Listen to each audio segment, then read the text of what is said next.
इस audio recording में मैं आपको वाइस प्रेसिडेंट के बारे में बताऊंगा। वाइस प्रेसिडेंट मतलब हमारे उपराष्ट्रपति।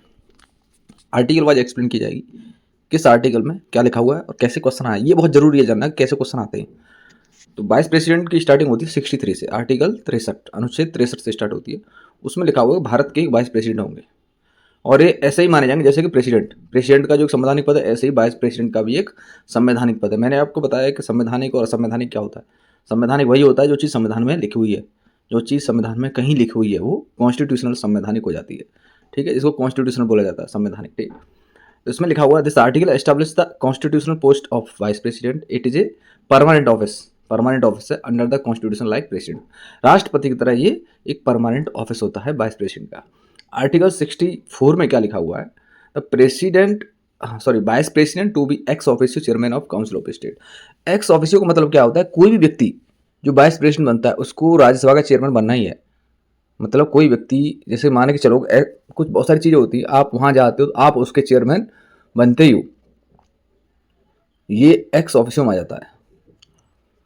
The vice president shall be ex officio chairman of Rajya Sabha shall not hold any office of profit. मतलब कोई भी इसके अलावा, चेयरमैन तो होगा भाई, राज्यसभा को चलाते हैं वाइस प्रेसिडेंट, हमारे जो उपराष्ट्रपति होते हैं वो राज्यसभा को चलाते हैं। मैंने आपको पहले बताया कि सदन के दो सदन, संसद के दो सदन होते हैं, लोकसभा और राज्यसभा। हाउस ऑफ पीपल बोलते हैं लोकसभा को इंग्लिश में, और राज्यसभा को बोलते हैं काउंसिल ऑफ द स्टेट्स। ठीक है, और राज्यसभा को बोला जाता है उच्च सदन और लोकसभा को बोला जाता है निम्न सदन। अगर तीनों को मिला दें, जिसमें राष्ट्रपति को मिला दें, लोकसभा, राज्यसभा और राष्ट्रपति, तो ये मिलकर बन जाती है संसद, जिसको इंग्लिश में बोला जाता है पार्लियामेंट। तो ये आपको मेरी बात याद रखनी है कि मैं जो बता रहा हूँ किससे, क्योंकि बेसिक जब तक क्लियर नहीं होगा आप कुछ नहीं कर पाओगे। आपका बेसिक क्लियर होना बहुत जरूरी है कि कौन क्या है। तो एक्स ऑफिशियो का मतलब है यहाँ पे कि जो भी वाइस प्रेसिडेंट बनेगा उसको राज्यसभा का चेयरमैन बनना ही है। ठीक है, जैसे पहले एक सिस्टम था ना, उसमें राजा बनते थे कि बड़ा लड़का जो भी होगा वो राजा ही बनेगा। वो भी एक एक्स ऑफिशियो पोस्ट ही होती है उसके लिए, जो आप कह सकते हो कि सबसे बड़ा जो लड़का होता है उसकी एक पोस्ट है वो। ऐसे ही यहाँ पे जो व्यक्ति वाइस प्रेसिडेंट बनेगा वो चेयरमैन जरूर बनेगा, उसको ये पद मिला है। बोलते हैं ये भगवान ने दे रखा है, ये ऐसी व्यवस्था है। जैसे पहले व्यवस्था बता रहा हूँ ना कि जो व्यक्ति बड़ा है, जो लड़का बड़ा है वो राजा बनेगा, ऐसे ही कहानी है, उसको पद दे दिया गया है वो। ठीक है इसमें लिखा है एक्सप्लेनेशन में क्या है, the vice president act as an chairman of Rajya Sabha. Rajya Sabha के चेयरमैन की तरह एक्ट करेंगे। अपर हाउस जिसको उच्च सदन बोलते हैं।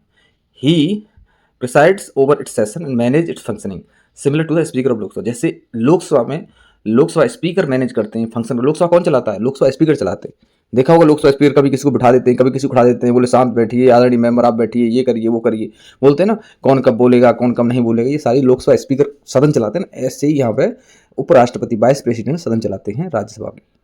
ठीक है, जैसे लिखा ना फंक्शनिंग करते हैं, उसके फंक्शन कैसे हैं, क्या करना है, similar to the speaker of Lok Sabha. जो लोकसभा में लोकसभा स्पीकर करते हैं, ऐसे ही राज्यसभा में वाइस प्रेसिडेंट करते हैं, उपराष्ट्रपति करते हैं। ठीक, और 65 में क्या लिखा हुआ है, तो आपको याद रखना है कि 64 में एक्स ऑफिसियो के बारे में बताया गया। Vice president to act as president. अब कब वाइस प्रेसिडेंट प्रेसिडेंट की तरह एक्ट करेंगे, ये कहाँ लिखा हुआ है, 65 में लिखा हुआ है। टेक्स्ट में क्या लिखा है, in case of the death, अगर पेशेंट मर जाते हैं, रेजिग्नेशन उनको मतलब त्याग पत्र दे देते हैं, रिमूवल उनको हटा दिया जाता है, और इनेबिलिटी टू द प्रेसिडेंट, और इनेबल है प्रेसिडेंट नहीं बन सकते। The vice president shall act as the president until new president is elected. जब तक वो प्रेसिडेंट का काम करेंगे, जब तक नया प्रेसिडेंट नहीं आ जाता, मतलब चुनाव नहीं हो जाता नए प्रेसिडेंट का। और ये चुनाव पीरियड 6 महीने है। 6 महीने में किसी व्यक्ति का चुनाव करना है प्रेसिडेंट के लिए, अगर प्रेसिडेंट की सीट खाली है तो।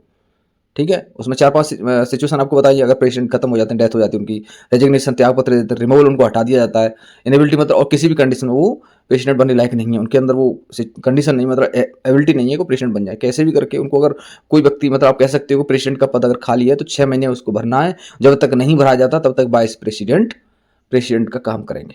ये आपको याद रखना है। कहाँ लिखा हुआ है, हमारे संविधान के अनुच्छेद 65 में, article 65 of Indian constitution.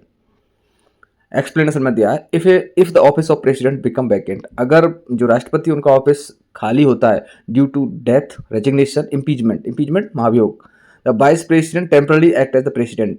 Vice president temporarily, आप कह सकते हो कुछ दिन के लिए, एक्ट एज प्रेसिडेंट की तरह एक्ट करते हैं until a new president is elected, जब तक कोई नया प्रेसिडेंट का चुनाव होता है। He does not become the president permanently, वो व्यक्ति परमानेंटली प्रेसिडेंट नहीं बन सकता है। अगर जो व्यक्ति वाइस प्रेसिडेंट है, अब चुनाव ऐसा होता है कि उसी व्यक्ति के लिए चुनाव हो जाए तो क्या होगा, इसमें बहुत सिचुएशन होती है। हम जो प्रेसिडेंट वाइस प्रेसिडेंट इन्हीं को प्रेसिडेंट बनाएंगे, मतलब ये सिचुएशन सरकार चाहती है कि इन्हीं को बना देते हैं। इसमें ऐसा कहीं नहीं लिखा हुआ है, लेकिन उस व्यक्ति को बनाते हैं तो उसको पहले वाइस प्रेसिडेंट का पद छोड़ना पड़ेगा। ठीक है, पद छोड़ने के बाद उस व्यक्ति को प्रेसिडेंट बनाया जाएगा और फिर दोबारा से कोई व्यक्ति वाइस प्रेसिडेंट बनाया जाएगा। ठीक, एक्सप्लेनेशन में इसमें क्या लिखा हुआ है, कर दिया मैंने एक्सप्लेन ऑलरेडी। 66 में क्या लिखा हुआ है, election of vice president. Election कैसे होता है? इलेक्शन कैसे होता है? राज्यसभा के दोनों सदन वोट डालते हैं, उसमें सारे मेंबर डालते हैं।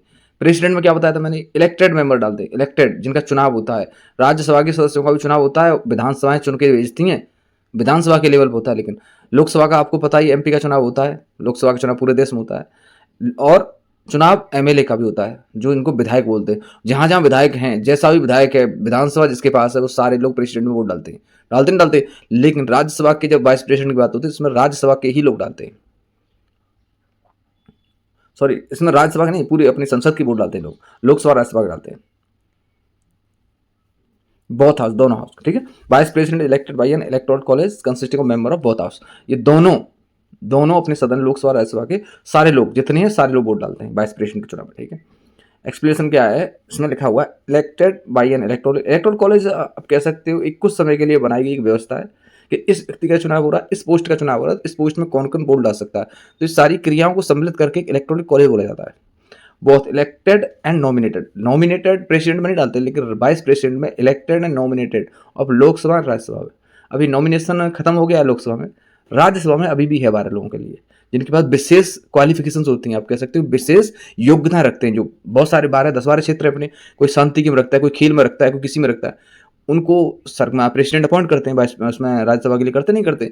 ये लोग भी वाइस प्रेसिडेंट मतलब राज्यसभा के जो चेयरमैन आप कह सकते हो, कि उपराष्ट्रपति कह सकते हो, उपराष्ट्रपति के चुनाव में वोट डालते हैं। ये आपको लाइन याद रखनी है, ये पूछी गई है कई बार। The election is held using a single transfer vote system by secret ballot. Single transfer vote system से होता है, सीक्रेट बैलेट से होता है, ये पता नहीं चले कौन किसको वोट दे रहा है। ठीक है, 67 में पढ़ते हैं क्या लिखा हुआ है। 67 बताता है हमें term and removal of vice president, कितने समय के लिए होता है और कैसे हटता है। टर्म मतलब टाइम पीरियड कितना है, रिमूवल कैसे हटता है। तो vice president hold the office of a term of 5 year, 5 साल के लिए कोई व्यक्ति वाइस प्रेसिडेंट बनता है तो 5 साल के लिए बनता है। बट कैन रिजाइन अर्लियर, पहले भी रिजाइन कर सकता है, और भी रिमूव मतलब हटाया भी जा सकता है। एक्सप्लेनेशन में क्या है, टर्म क्या है, टर्म 5 साल के लिए। Resignation by writing to the president, वो अपना रेजिग्नेशन त्याग पत्र किसको देंगे, प्रेसिडेंट को। रिमूवल मतलब उनको हटाया कैसे जाएगा, हटाने के लिए सिंपल चीज़ है, राज्यसभा ही इसको हटा देती है और लोकसभा की सहमति बताती है। लेकिन राज्यसभा का बहुमत, आप कह सकते हो कि राज्यसभा 245 सीटें, तो आधे और एक बहुमत हो गया, साधारण बहुमत बोलते हैं उसको, आधा और एक, टोटल लोगों को, टोटल जितने सदस्य 245 का बहुमत और लोकसभा की सहमति से किसी व्यक्ति को उपराष्ट्रपति के पद से हटाया जा सकता है। ठीक है, no formal impeachment process like the president, कोई फॉर्मल इम्पीचमेंट नहीं होता, तभी आसान है ये चीज़ें करना कोई, ये एज कम्पेयर टू प्रेसिडेंट, क्योंकि प्रेसिडेंट में तो महाभियोग लगता है।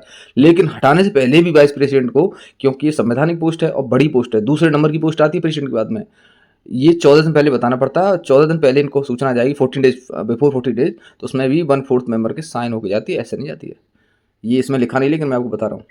68 time of holding election to fill the vacancy, ये लिखा है कि टाइम ऑफ होल्डिंग इलेक्शन में वैकेंसी फिल करने के लिए कितना समय लगता है। इसमें लिखता है election to fill the vacancy in office of vice president must be held before the expiry term of within 6 month vacancy. इसमें लिखा है जो टर्म है 5 साल का, उससे पहले आप इलेक्शन करा दो, विद इन 6, अगर खाली है तो 6 महीने में करा दो। ऐसे ही प्रेसिडेंट को होता है, अगर पद खाली है तो 6 महीने में कराना है, और नहीं तो आपको जैसे मान लो कि 10 तारीख को 5 साल हो रहे हैं जो व्यक्ति पोस्ट पे है, तो 10 तारीख से पहले चुनाव कराना है। ठीक, एक्सप्लेनेशन में क्या है, if the office become vacant due to the death, resignation और removal in new election must be held within 6 month. मैं बताया ना कि अगर किसी भी तरह से ऑफिस खाली है तो 6 महीने आपको इलेक्शन कराना है। Till then the office may remain vacant और be handled as per article 65। Vice president का ऑफिस कौन हेल्ड करेगा, ये क्वेश्चन बहुत अच्छा है। जो क्या नाम है, वाइस प्रेसिडेंट काम करते हैं, जो वहाँ के डिप्टी चेयरमैन होते हैं राज्यसभा के, ठीक है, उनको ही ये कार्यभार दे दिया जाता है। 69 में क्या है, ओथ और affirmation by vice president. President को शपथ दिलाते हैं CJI, भारत के मुख्य न्यायाधीश, और बाकी सबको शपथ दिलाते हैं भारत के राष्ट्रपति, ये ध्यान रखना। राज्य में राज्यपाल दिलाते हैं, वहाँ राष्ट्रपति दिलाते हैं, और राज्यपाल को शपथ कौन दिलाता है, उस राज्य के उच्च न्यायालय का मुख्य न्यायाधीश, अगर मुख्य न्यायाधीश नहीं है तो वरिष्ठतम न्यायाधीश। ठीक है, लेकिन सेम कंडीशन में यहाँ आता है, प्रेसिडेंट, प्रेसिडेंट को शपथ दिलाते हैं मुख्य न्यायाधीश, लेकिन बाकी सबको प्रेसिडेंट दिलाते हैं। तो इसमें लिखा है देखो, the president vice president shell make a auth, शपथ ग्रहण करेंगे और अफर्मेशन बिफोर एंटरिंग ऑफिस, भाई ऑफिस में घुसने से पहले शपथ तो लेंगे। जिस पद को ले रहे हैं, जिस पोस्ट पे जा रहा है आदमी, उसकी शपथ होती है। कुछ उसके बोलते हैं ना कि कुछ डेमो, आप एक कह सकते हो एक ओपन डिक्लेरेशन होती है। वो शपथ मतलब एक ओपन डिक्लेरेशन, एक उद्घोषणा है, एक घोषणा है कि मैं ऐसा करूंगा और इस तरह की बात करूंगा और मैं ये ईमानदारी से करता हूँ। शपथ क्या होती है? शपथ एक तरह से एक प्रण होता है कि मैं ये करूंगा, इस तरह से करूंगा। ठीक है, नॉर्मली शपथ सबकी ऐसी लिखती है, मैं संविधान के प्रति निष्ठावान रहूंगा, ये चीजें सारी लिखी होती हैं। मुझे एग्जैक्ट पूरी शपथ याद नहीं किसी की, लेकिन सिमिलर शपथ होती है सबकी। इसमें लिखा है oath is administered by the president, Bharat के प्रेसिडेंट ओथ दिलाएंगे। Where the vice president swear, जब वाइस प्रेसिडेंट शपथ लेते हैं। टू बी, इसमें लिखा है to be the true faith to the constitution and faithful discharge of duties of office. मैंने बताया ना, ये लिखा होता है कॉन्स्टिट्यूशन पर वफादार रहूंगा और फेथ वफादारी से ही अपनी ड्यूटियों का निर्वहन करूंगा। हिंदी में इनका मतलब यही है। आर्टिकल 70 अनुच्छेद 70 में क्या लिखा हुआ? Discharge of president's function in other contingencies. 70 में लिखा हुआ है कि प्रेसिडेंट के जो फंक्शन हैं विशेष कंटिजेंसी में, आफत में, आप समस्या, आप कंटिजेंसी की तरह से आफत है, समस्या आप बोल सकते हो, उसमें कैसे डिस्चार्ज होंगे। पार्लियामेंट में make law regarding the situations not covered in the constitution for the discharge of president function.